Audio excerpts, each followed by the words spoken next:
गुरु क्या है बंधुओं? गुरु क्या है? गुरु वो होते हैं जो हमारे जीवन को के देखने के दृष्टिकोण को बदल देते हैं। गुरु क्या है? जो हमारे जीवन के दृष्टिकोण को बदल देते हैं।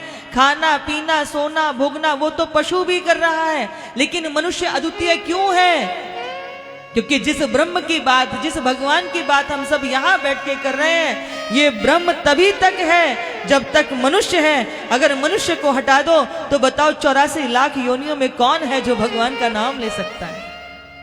और इतनी बड़ी योनियों को भोग कर, 84 लाख योनियों को भोग करके आपको ये मनुष्य की देह मिली, और इस मनुष्य की देह को पाने के बाद यदि मन में ये प्रश्न नहीं उठा कि मैं कौन हूं, मैं क्यों आया, मेरे आने का अभिप्राय क्या है, तो समझ लीजिए वो 4 पैर वाले पशु हैं और हम भी 2 हाथ पैर वाले पशु हैं। अभी तक हमारे मनुष्य बनने का पुरुषार्थ प्रकट नहीं हुआ। इसलिए हमारे ऋषियों ने क्या कहा? मनुर्भव। हम मनुष्य कब बनते हैं? संस्कारों से मनुष्य बनते हैं। इसलिए तभी तो कहा मनुर्भव, मनुष्य बनो, मनुष्य बनो। तो गुरु क्या करते हैं?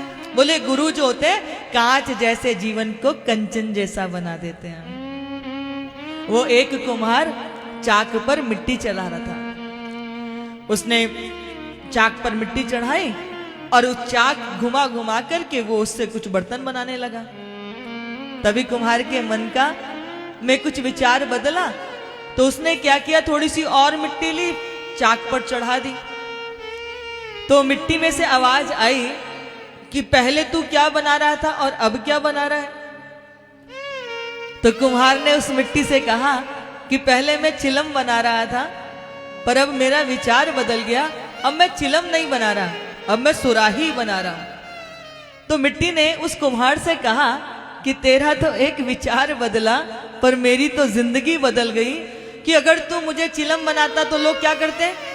उसमें आग रखते, तंबाकू डालते, वो चिलम धधकती, तपती, गरम होती, और जो उसको पीता उसके छाती को भी गरम करते।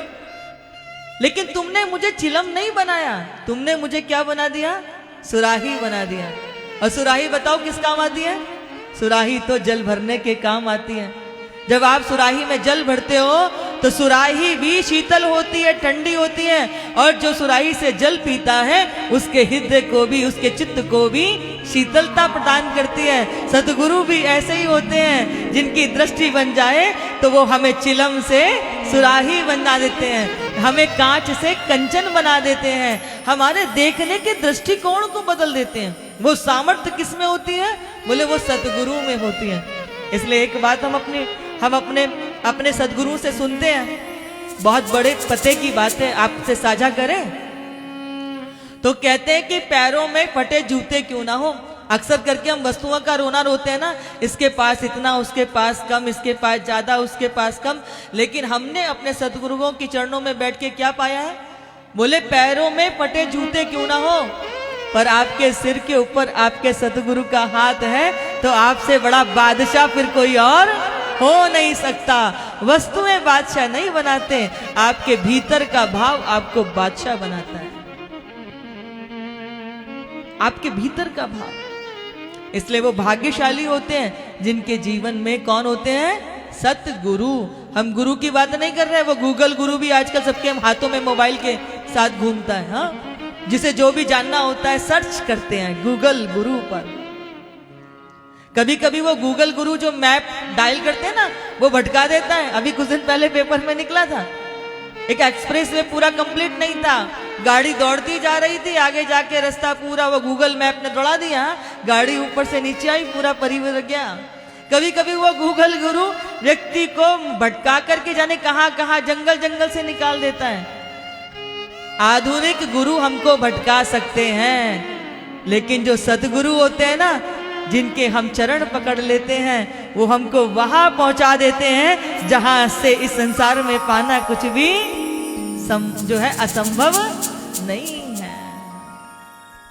वो हमें इस जगत की असलियत बताते हैं, वो इस जगत से हमारा परिचय कराते हैं, ये जो हम देख रहे हैं ये तो माया स्वरूप है।